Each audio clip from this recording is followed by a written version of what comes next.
Greetings. Music is one of the most dematerialized products out there, just like software, and therefore one of the purest assimilators of money printing into non-inflationary growth and productivity gains. Now, we have a chart here from the Carpe Diem blog on the AEI.org website by Professor Mark J. Perry, and he happens to have a good understanding of technological economics, even though he's a PhD economist, and is thus one of the only PhD economists who's even curious about these things. And he has this chart up here about music sales by type of physical productization, 1973 to 2022, which conveniently happens to be exactly my lifespan to date. So what we're going to do is play this, and I will comment only at 1 or 2 points in between. So we start from 1973. You see, vinyl was the top, but now it's going down quickly as new, more dematerialized types of products have begun to emerge.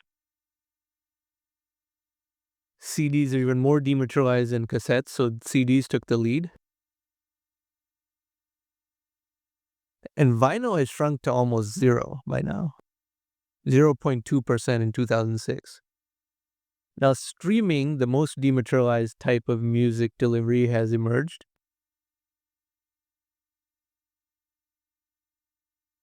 And it quickly shot up to 84.2%.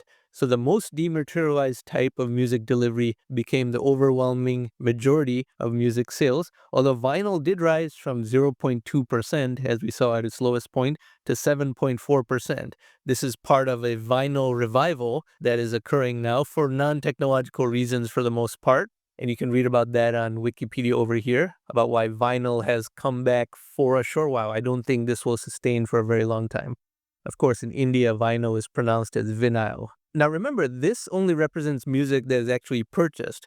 All of us who are on YouTube access a lot of music for free other than the cost of viewing ads. And there's so much music on YouTube, virtually every single song you could ever think of, that it's easy to find any song that you want and play it effectively for free on YouTube. So the consumption of music is understated even by the stark trend that we saw here. Even though we saw greater and greater dematerialization, this understates the extent to which music is being consumed, because YouTube is probably a bigger source of music consumption than any of the paid streaming services.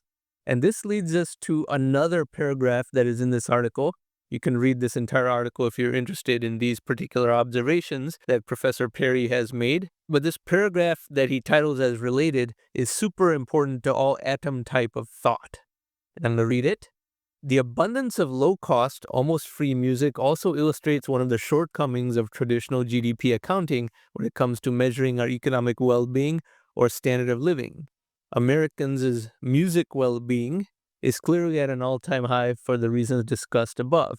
But according to official GDP statistics that include retail music sales, the nation's music well-being today, measured by $15.4 billion in projected sales this year, is about half of what it was in 1999 when music sales were $26 billion in 2022 dollars. According to official GDP accounting, the golden age of music was back in 1999 during the era of CDs, when it's obvious that we're experiencing the most miraculous music renaissance in history with streaming music that isn't remotely being captured by national income accounting.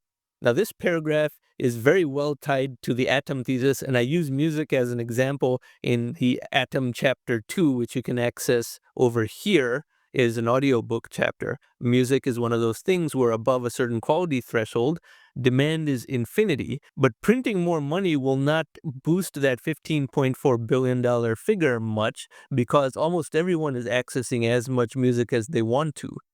Even if you are poor, at least in the United States, you can access a greater range and depth and selection of music than even the rich Americans of the 1980s were able to. The discovery process for new music that you may like is also more productive than ever before. There are more and more ways to find new songs that you didn't even know about than was ever possible before. And so this is absolutely an atom example, one of the purest ones of all, because music consumption and accessibility is at an all-time high, yet music industry revenue is only a little more than half of what it was in 1999, and musicians are making more money than ever.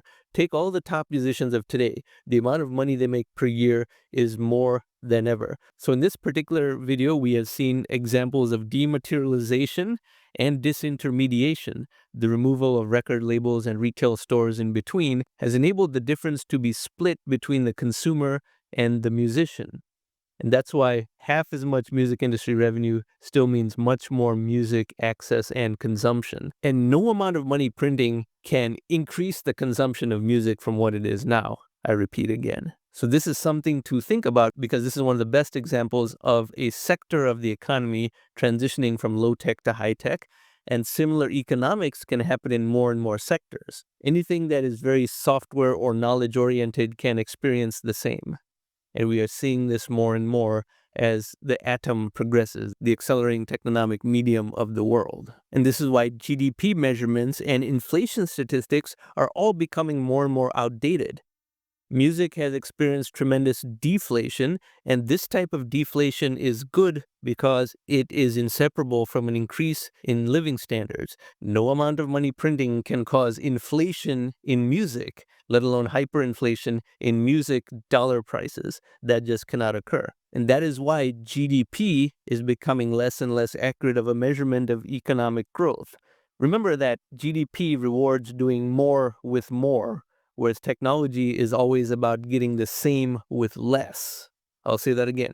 GDP rewards doing more with more, while technology is about getting the same with less. And somehow the economics establishment is not able to figure this out and revise the statistics under which we measure economic prosperity, and that is why more and more policy decisions are misguided and are not capturing the true rate of economic growth, with music being one of the best examples that demonstrates this. Now, if you like this type of content and you found this video to be informative, I encourage you to subscribe to this channel. Thank you very much for watching.